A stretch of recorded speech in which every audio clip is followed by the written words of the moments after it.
जिन मुसलमानों का टोकरी भर भर के वोट लिया उसको यही गंगटी से कुर्बान अली कासमी को, जो कि यहाँ चंदा पंचायत का दोबारा जो है पंचायत समिति है, कांग्रेस पार्टी का उपाध्यक्ष है, उसको भरी मीटिंग से इसी मैडम ने बाहर कर दिया मीटिंग से। इनकी सरकार बने 5 साल हो गया और अब जब इसकी सरकार की अर्थी उठने वाली है, इसका सरकार अब जब जाने वाली है, अब आचार संहिता लगने वाला है, तब ये मैया सम्मान योजना की बात कर रहा है। और जिस मैया सम्मान को 1000 रुपया मैया के लिए सम्मान कर रहा है, उसके बेटे को जो नौकरी के लिए जाता है उसके ऊपर लाठी बरसाया जाता है, उसके शरीर से खून निकाला जाता है, वो उसको हॉस्पिटलाइज किया जाता है। महागामा विधानसभा से चुनाव लड़ रहे हमारे साथ एक नामचीन चेहरा मेरे साथ में मौजूद है। चेहरे से तो आप सब वाकिफ़ होंगे, ये गुमनाम व्यक्ति नहीं है, एक ऐसे नामी ग्रामी व्यक्ति है जो कि हमारे साथ अभी मौजूद है।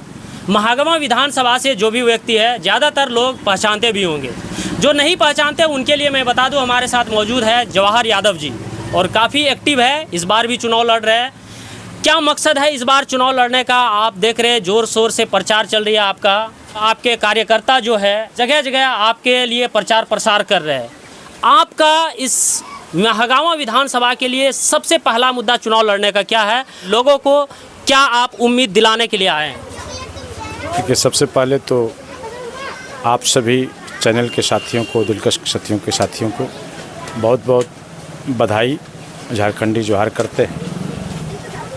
आप मेरा परिचय बताए लेकिन थोड़ा सा छूट गया। मेरा परिचय जवाहरलाल यादव है, झारखंड लोकतांत्रिक क्रांतिकारी मोर्चा टाइगर जयराम महतो की पार्टी का एक सिपाही है और हमारा कार्यक्रम जो है यहीं पर हमारे जो पार्टी के सुप्रीमो हैं टाइगर जयराम महतो जी, वो 7 अक्टूबर को आ रहे हैं। यहाँ शहीद निर्मल महतो चौक के पास ऐतिहासिक बहुत बड़ा मैदान है, उसी में बहुत बड़ा बदलाव संकल्प महासभा होना है। बदलाव संकल्प महासभा कि हमारा जो फौज है, हमारा जो टाइगर का जो सिपाही है झारखंड लोकतांत्रिक क्रांतिकारी का, वह बदलाव के लिए झारखंड में आया है। इन 24 वर्षों में कोई बदलाव नहीं हुआ। जो 77 वर्ष पहले थे आज़ादी के समय कि लोगों को पानी पीने योग्य नहीं था, स्वास्थ्य की सुविधा नहीं थी, शिक्षा की सुविधा नहीं था, आज भी इन 77 वर्षों में 76 वर्षों में वही असुविधा गांव में है। आज गांव में जब जाते हैं तो लोग बोलते हैं कि सर ये तो चापाकल नहीं हो पाएगा, कोई कहता है कि नली नहीं हो पाएगा, गली नहीं हो पाएगा, पंडाल नहीं हो पाएगा। मतलब 70, 75 साल, 76 साल पहले जो समस्या था इस देश और राज्य में, आज भी लोगों के साथ वही समस्या है। तो हमारे सुप्रीमो ने ठाना है कि हमको झारखंड में बदलाव लाना है। मतलब झारखंड में बदलाव संकल्प महासभा करके कि हम लोग संकल्प ले रहे हैं, ये झारखंड लोकतांत्रिक क्रांतिकारी मोर्चा का सिपाही, कि हम लोगों को झारखंड में बदलाव लाना है, मैंने बदलना है। सबसे पहले आप ये चीज़ कंफर्म कर दीजिए कि झारखंड में आपकी पार्टी कितने सीटों पर लड़ रही है? 81 का 81 सीटों पर, सारे सीटों पर लड़, तब 81 सीट पर हम लोग चुनाव लड़ रहे हैं। कहीं किसी से कोई समझौता नहीं, चूँकि समझौता का इसलिए बात नहीं है कि आज तक किसी पार्टी ने यहाँ पर स्थानीय नीति का बात नहीं किया, नियोजन नीति का बात नहीं किया। जो आज पढ़ लिख करके युवा, जो हमारे युवा युवती बेरोजगार भटक रहे हैं, आज उसको कहीं हाथ में रोजगार नहीं है। पलायन का जो है सो आप देख लीजिए कि जो गांव जाइएगा युवा आपको मिलेगा ही नहीं। कहाँ गए भाई? तो कमाने गए हैं। तो यहाँ कोई रोजी रोजगार नहीं है। क्यों नहीं है भाई? जबकि यहाँ पर जो भारत सरकार है, अकेला या झारखंड 40% टैक्स देता है, 40, जिससे कि भारत सरकार की व्यवस्था चलती है। चाहे मास्टर हो, डॉक्टर हो, इंजीनियर हो, प्रोफेसर हो, पूरा देश अगर 100 रुपया भारत सरकार के पास जाता है तो अकेला झारखंड 40 रुपया देता है, 40 रुपया। अब उधर कितने राज्य बच गए? 27 राज्य बचे और 60 रुपया बचा, उससे भाग दीजिए। मतलब अन्य राज्य 2 रुपया, 2.5 रुपया, 3 रुपया, 1.5 रुपया देता है टैक्स, और हम अकेले 40 रुपया देते हैं। इसके बावजूद आप केंद्र की बात कर रहे हैं, आप तो झारखंड में चुनाव लड़ रहे हैं, केंद्र आपके हिसाब से किस तरह से काम कर रही है? कहीं कुछ नहीं, सब हवाई फायरिंग है। ये सब कहीं कुछ होना थोड़ी है। कुछ किया रहा था तो ये 29 साल का लड़का टाइगर जयराम महतो जो आज PhD कर रहा है, उसको पार्टी बनाने की क्या जरूरत है भाई? वो तो नौकरी चाकरी के लिए प्रयास करता है। झारखंड में आपका क्या पर्सनल मुद्दा है? आप यहाँ से लड़ रहे हैं, आप महागामा विधानसभा से लड़ रहे हैं, आप महागामा की बात कीजिए। एकदम स्थानीय नीति की यहाँ पर बात। आज ECL है, उसने क्या लिखा है? जिस समय स्थापना हुई है उसकी, जिस समय प्रोजेक्ट लगाया था कि यहाँ के लोगों को 75% लोगों को रोजगार देंगे। आप बताइए, उसी के क्षेत्र के लोग हैं, क्या 75% लोगों को नौकरी दिया? नहीं दिया। तो किसी विधायक, MP, सांसद क्यों नहीं बोले आज तक? चुनाव लड़ने का आपका क्या मुद्दा है? बस हमारा मुद्दा है कि यहाँ का स्थानीय नीति लागू हो, यहाँ का नियोजन नीति बने, यहाँ के लोगों को युवाओं को रोजी रोजगार मिले, यहाँ इस क्षेत्र में जो है सो IT कॉलेज बने, यहाँ पर मेडिकल कॉलेज बने, यहाँ पर BEd कॉलेज बने, यहाँ पर BT कॉलेज बने, ताकि यहाँ का बच्चा यहीं पढ़ लिख करके मास्टरी का ट्रेनिंग करके, इंजीनियरिंग का ट्रेनिंग करके, BEd BT का ट्रेनिंग करके जो है यहीं पर डॉक्टर, इंजीनियर, प्रोफेसर हम यहीं पर बना सकें। इसलिए हम चुनाव लड़ रहे हैं। हर नेता तो जीतने से पहले चुनाव के टाइम में यही कहते हैं कि हमको एक बार मौका दीजिए, हम ये कर देंगे, वो कर देंगे, लेकिन जीतने के बाद सब वही के वही रखा रह जाता है। बस अपना पॉकेट भरने के चक्कर में रहते, अपना राजनीति को चमकाने में रह जाते हैं। इन सारी चीज़ों पर वहीं पर ख़त्म कर जाते हैं जब वो जीत कर आते हैं। इन सारी चीज़ों पर काम नहीं होती है। हो सकता है कि आप जिस तरह से वादा कर रहे हैं कि हम ये करवाएंगे, वो करवाएंगे, हो सकता है कि आप भी जीतने के बाद कहीं ऐसा ना हो कि आप भी उसी श्रेणी में शामिल हो जाएं। देखिए, सबसे पहली बात तो है कि और पार्टियों से हमारी तुलना नहीं हो सकती है। अगर वो लोग ये कह रहा है कि एक बार मौका दीजिए तो बिल्कुल छलावा है। भारतीय जनता पार्टी आज विश्व की सबसे बड़ी पार्टी है, आज 50 वर्ष से है। झारखंड मुक्ति मोर्चा का आप देख लीजिए, आप मैंने क्या कहते हैं इसको, कांग्रेस पार्टी आज़ादी से पहले की पार्टी है, तो वो कैसे ये कह रहा है कि एक बार मौका दीजिए? उसको तो कई बार मौका आपने दे दिया है। अगर ये बात हम कहें कि हमको एक बार मौका दीजिए तो ये बात बैठने वाली है। लेकिन झारखंड मुक्ति मोर्चा या राष्ट्रीय जनता दल या भारतीय जनता पार्टी या फिर कांग्रेस पार्टी के लोग अगर ये कहते हैं कि एक बार मौका दीजिए, ये तो बिल्कुल उसी समय छलावा है। लेकिन अगर हम कहते हैं, टाइगर जयराम की पार्टी का लोग अगर कहता है, झारखंड लोकतांत्रिक मोर्चा के लोग कहता है कि नहीं हमको एक बार मौका दीजिए, ये बिल्कुल देना चाहिए। तभी आप जानिएगा, बिना रसगुल्ला खाए उसका स्वाद आप नहीं जान पाइएगा, मीठा लगता है तीता लगता है, आपको खाना पड़ेगा। इसीलिए JLK को यानी झारखंड लोकतांत्रिक क्रांतिकारी मोर्चा को वास्तव में एक बार जब आप मौका देंगे तो आपको बात समझ में आ जाएगी कि ये जो किया बोला था वो करके दिखलाया। तो जो आपको कैसा लग रहा है ये मैया सम्मान, आप भी तो यहीं के हैं, मैया सम्मान योजना, चूँकि आप पत्रकार साथी, हमको पूछना नहीं चाहिए आपसे, आप मीडिया के साथी हैं, आपको क्या लग रहा है कि इसमें आपको राजनीतिक षड्यंत्र या राजनीतिक के मुद्दा नहीं बुझा रहा? अब आपका आचार संहिता लगने वाली है। नहीं, ये जवाब तो आप दीजिएगा। आप छोड़ दीजिए, मीडिया से हट करके 1 मिनट सोच करके देखिए कि इनकी सरकार बने 5 साल हो गया, और अब जब इसकी सरकार की अर्थी उठने वाली है, इसका सरकार अब जब जाने वाली है, अब आचार संहिता लगने वाला है, तब ये मैया सम्मान योजना की बात कर रहा है। और जिस मैया सम्मान को 1000 रुपया मैया के लिए सम्मान कर रहा है, उसके बेटे को जो नौकरी के लिए जाता है उसके ऊपर लाठी बरसाया जाता है, उसके शरीर से खून निकाला जाता है, वो उसको हॉस्पिटलाइज किया जाता है। आप बताइए, जिस मैया 1000 रुपया लेकर आई और जिसके उसी के बच्चे को जो है नौकरी मांगने गया, जिसका सैलरी 50,000, 60,000, 70,000 रुपया होता, उसके ऊपर उसकी पुलिस बर्बरतापूर्वक लाठी से उसको जो पिटा, क्या उस मैया को 1000 रुपया लेकर रात भर नींद लगा होगा? क्या उस मैया का आंसू गया होगा? तो ऐसे सरकार को हाई नहीं लगेगा? आपको लगता है कि 1 महीना के बाद इसके हाथ में ये बात रहेगा कि हम योजना, मैया सम्मान योजना का पेमेंट करें कि नहीं करें? आज कितने प्रतिशत लोगों गाँव में आप जाकर पता करिए, आप तो मीडिया के साथ हैं, ये तो आपका दायित्व है। गाँव में पता कीजिए कितने लोगों को मैया सम्मान योजना आया है। मुश्किल से 20% लोगों को आया। फिर दूसरा महीना 30 तारीख, आप 2 तारीख आज हो गया, दूसरा किस्त घुसने वाला था, अभी तक लोगों को नहीं घुसा है। ये जगह जगह पर 10-5 लोगों को हर एक गांव में दे करके ये माहौल बनाना चाहती है ये झारखंड मुक्ति मोर्चा की सरकार और कांग्रेस की सरकार। इससे इसका नैया पार लगने वाला नहीं है, इसका नैया डूबने वाली है, ये सरकार जाने वाली है, इसकी अर्थी उठने वाली है, इसका कहीं कोई सुनने वाला नहीं है। जब पानी नहीं दे सका साहब, चाहे भारतीय जनता पार्टी के लोग हैं या कांग्रेस का या JMM के लोग हैं, आप पानी नहीं दे सके। आप खुद सोचिए ना, जब हम पैदल यात्रा पर निकले थे, 103 दिन हम गांव-गांव में गए थे, प्रत्येक जहां रात होती थी वहीं रात में रुक जाते थे।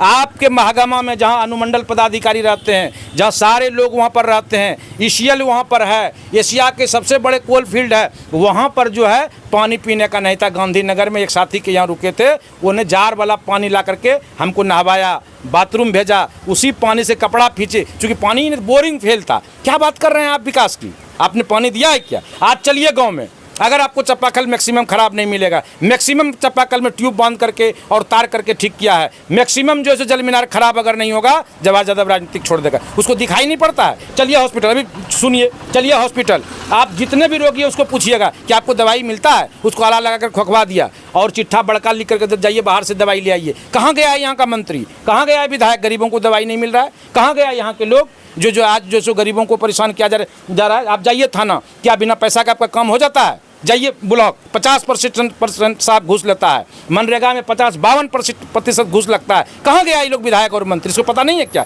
इसी का लोग लेता है। आप जोन कुआं, आप चले जाइए, मनरेगा से जितना कुआं बना है, एक भी कुआं अगर उसके मुताबिक होगा, मैंने क्या कहते हैं योजना के मुताबिक, एस्टिमेट के मुताबिक, जवाहर राजनीतिक छोड़ देगा। क्या आँख से अंधे हैं क्या? ये लोग, इसको दिखाई नहीं पड़ता है क्या विकास हुआ है क्या नहीं विकास हुआ है। ये देख, जोन पंचायत में चेक करवा लें, जोन मन कुआं को चेक करवा लें, अगर वो मापदंड के अनुसार 70% भी होगा, जवाहर को जो कहिएगा वही मान लेंगे, नहीं करेंगे राजनीतिक, छोड़ देंगे राजनीति। यही लोग को कहेंगे बहुत अच्छा, 70% भी सही होगा, हम उसको मान लेंगे 100%। साहब 20% काम नहीं होता है, क्या बात करते हैं।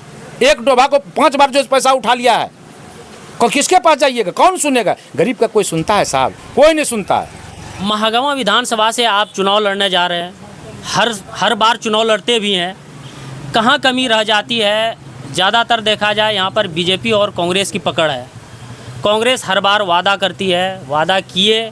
पिछले साल भी जब चुनाव 2019 का लड़ा गया तो मैडम दीपिका पांडे सिंह जी की तरफ से बहुत ऐसे वादा था जो कि क्षेत्रीय मुद्दा, खास करके ECL पर उन्होंने बात किया। लेकिन बीच में वो कोरोना काल वाली बात आ जाती है कि कोरोना काल में सब अस्त व्यस्त थे, जो कि काम नहीं हो पाया। एक बार फिर मौका दीजिए, हम उस चीज़ को बिल्कुल अमल में लाएंगे और उस चीज़ पर खरा उतरेंगे। देखिए, सबसे पहली बात तो ये है कि वो दोनों मौसेरा भाई है, कांग्रेस और बीजेपी। वो कांग्रेस क्या कहेगी, बीजेपी क्या कहेगी, वो दोनों एक ही हैं, मुंह अलग अलग। कैसे कह सकते हैं? वो तो कांग्रेस तो बार बार बीजेपी के ऊपर एलिगेशन लगाते हैं। वो एलिगेशन न दिन में लगाता है ना, रात में कोई एलिगेशन, रात में दोनों एक ही जगह रहता है। बीजेपी और कांग्रेस के लोग एक ही जगह रहता है। ये मोटा मोटी आप जान लीजिए कि ये लोग सहोदर, अपना जिसको निजी मौसेरा भाई है और देश को गुमराह करता कोई है। एक कारण बता सकते हैं कि जो सब कारण है, जो कि हमारे ऑडियंस को पता चले कि बीजेपी और जो कांग्रेस है वो एक ही सिक्के के दो पहलू। हाँ, वो उसका कारण है। देखिए, आप बीजेपी वाले को बोलिएगा ना तो वो कहेगा कांग्रेस को कि ये मुसलमानों की पार्टी है, कांग्रेस को कहेगा ये मुसलमानों की पार्टी, इससे बचो, ठीक है। और कांग्रेस क्या कहेगा कि बीजेपी देख लेना, अगर बीजेपी आ गया तो मुसलमानों को बड़ी खतरा होगा। बात समझिए। तो दोनों क्या कहता है, बाइफरकेट करता है वोटर को जो है। ये तो यकीनन खतरा तो है ही। बीजेपी से हर जगह देख रहे हैं मुसलमानों को मारा पीटा जा रहा है। बिल्कुल। सेंट्रल में बीजेपी की सरकार है। बीजेपी का पर्टिकुलर अभी नहीं कहेंगे क्योंकि एनडीए की सरकार है। अभी मिलावट है उनमें, वो भी मिलजुल कर सरकार बनाई है। तो कहीं ना कहीं बीजेपी के शासन में मुसलमानों को तो ज़्यादा खतरा है। ये तो बिल्कुल सही बात है। हाँ ना, हम तो ये बता ही रहे हैं, जब इसकी सरकार थी तो क्या हुआ था, कांग्रेस की जब सरकार थी तो क्या हुआ था, आप ही बता दीजिए। कहीं कुछ नहीं, जो इसके साथ है वही उसके साथ। कई तो मुसलमानों को बीजेपी ने भगा दिया, कहीं का आप बताइए। देखिए, जिसका शासन असम में अगर बात किया जाए, असम के कई ऐसे मुसलमानों को वो घुसपैठिया समझ करके वहाँ से डिटेंशन कैंप में डाल दिया गया। तो डिटेंशन कैंप में डाल गया तो उसकी सरकार है, बीजेपी की सरकार है। अभी तो कह रहा है ना कि बांग्लादेशी आगे, नहीं कहता है। वही तो कह रहे हैं ना, बीजेपी कहीं ना कहीं मुसलमानों के लिए खतरा है। सेंट्रल फोर्स किसका है? सेंट्रल फोर्स तो उसी का है, वही लोकसभा में आवाज उठा रहा है, तो बुड़बकेन बना रहा है जनता को। मान ली ठीक है, झारखंड सरकार जो है सो उस पर नरमी बरत रही है, हम मान लिए बात को कि नरमी बरत रही है, लेकिन सेंट्रल फोर्स किसका है? आप जो सिक्योरिटी जो आप बॉर्डर पर है वो किसका है? वो तो सेंट्रल का है। इसका मतलब कहीं ना कहीं आप नाकामी में है, इसीलिए घुस रहा है। तो ये लोग देखिए मिला जुला कर राजनीति करने के लिए है, दोनों में कहीं कोई फर्क नहीं है। दोनों यही बात उठाता है कि आखिर हम क्या इस बार बोलेंगे जो आपको फायदा होगा। वो कहता देखिए हम ये बोलेंगे, आप अपना भजा लीजिए, आपको जो भजाना है भजा लीजिए, हम ये बात करेंगे इस बार। ये दोनों में कहीं कोई अंतर नहीं है। रही बात हम लोगों का, झारखंड लोकतांत्रिक क्रांतिकारी मोर्चा का, हम लोगों का एक ही हमारे केंद्रीय अध्यक्ष का है कि जिसके हाथ में 1932 का खतियान है वही झारखंडी है। हम झारखंडियों को क्या पहचान। ये तो हेमंत सोरेन भी 1932 खतियान की बात करते हैं, वो भी तो लागू करना चाह रहे हैं। 1932 का खतियान कौन रोक दिया? उसको नहीं लागू किया। जो रोक दिया उसको काहे हटा देता है? हम कहते हैं कांग्रेस में लोग दूसरे जगह के लोग हैं, इसके पास भी कुछ बाहरी लोग हैं, तो उसको हटा दीजिए आप। क्यों नहीं हटा दिया अभी तक? आपको मना कौन किया? जब यह झारखंड इसी के लिए अलग हुआ था, अपना पहचान के लिए। आज 24 वर्ष तक साहब अपना पहचान के लिए ये संघर्ष करेगा, आप बताइए। इसलिए लोगों को कुछ करना नहीं है। झारखंड लोकतांत्रिक क्रांतिकारी मोर्चा के लोग एक एक घर जाकर के, एक एक गांव जाकर लोगों की समस्या का, आज हमारा टाइगर सैकड़ों लोगों को जो 15 साल 20 साल विस्थापित हुए, उसको नौकरी नहीं मिल रहा था, उसको नौकरी दिलवाया। 22 से 25 करोड़ रुपया, जिसको कि आज 20 साल 25 साल ज़मीन लेकर के उसके ज़मीन पर खदान जो है सो चला रहा है, इसके बावजूद भी बड़ी बड़ी कंपनी जो मुआवजा नहीं दिया था, उसको हम लोगों ने, हमारी पार्टी के लोगों ने लड़ करके उसको मुआवजा दिलाया। और आप जान लीजिए कि जो 7 तारीख को जो है अक्टूबर को आ रहा है, ये यहाँ पर जो अडानी है और ECL जो है, ये लोगों का जो है हिसाब अब होने वाला है। और ये लोग जितना पेट्रोल और डीजल भरवा रहा है गाड़ी में, और चंदा चिट बड़ा बड़ा जो सभा देख रहे हैं, कोई अपना पैसा से सभा करवा रहा है क्या? और बड़का बड़का मछली जो फ्राई कर रहा है किसका पैसा है? वो सब ECL का पैसा लेकर कर रहा है। उसका टोटल का भी हिसाब होगा।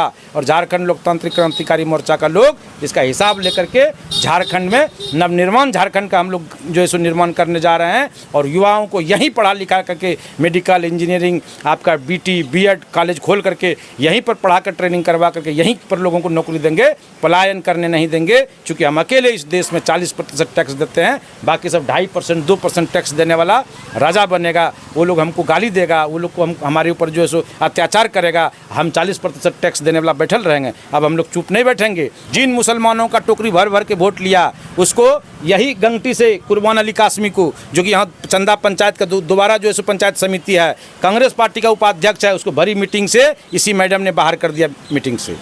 मोहम्मद साहिल इटवा का जो मोढ़िया पंचायत का, जहां हम लोग बैठे हैं, मोढ़िया पंचायत की जो पंचायत समिति है उसके पति हैं, वो भी कांग्रेस पार्टी के सिपाही थे, उसको भी भरी मीटिंग से बाहर कर दिया। जवाहर यादव की पत्नी सरिता देवी इस गंगटी प्रखंड का प्रमुख थी, उसको क्या किया, डरा करके धमका करके समिति लोगों को गुमराह करके उसका जांच का डर दिखला करके मुखिया लोगों को डरा करके और 15-16 दिन अपने पास रख करके, उसका फोटो है, अपने साथ ला करके वहाँ गलत तरीके से SDO के पास बैठ करके वो गलत तरीके से वोटिंग करके प्रमुख पद से सरिता देवी को गिरा दिया। आप प्रबोध सोरेन को आप जानते होंगे, एक आदिवासी चेहरा था, उसको जो पिछले चुनाव में उसके जानलेवा हमला किया गया कांग्रेस पार्टी के लोगों के द्वारा, वो किसी तरह से बेचारा बच गया। इन लोगों का आरोप है कि प्रबोध सोरेन पैसा बांट रहा था। हम पूछ रहे हैं कि मैडम वो अगर पैसा बांट रहा था, आप क्या कर रहे थे रात में? कैसे देख लिए वो पैसा बांट रहा है? आप कलश यात्रा निकाले थे उस रात में? क्या था जो आप आए थे?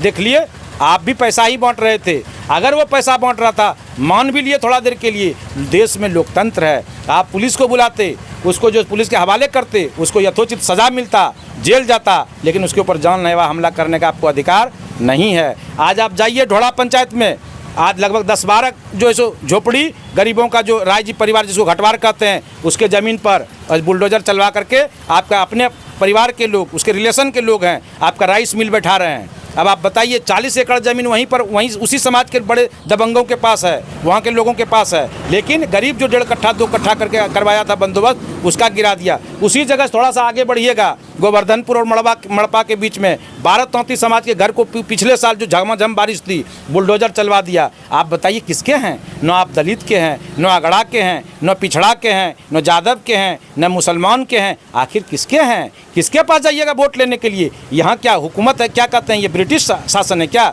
अंग्रेजी हुकूमत है क्या? आप जो आदेश करिएगा तुगलकी फरमान जारी हो जाएगा।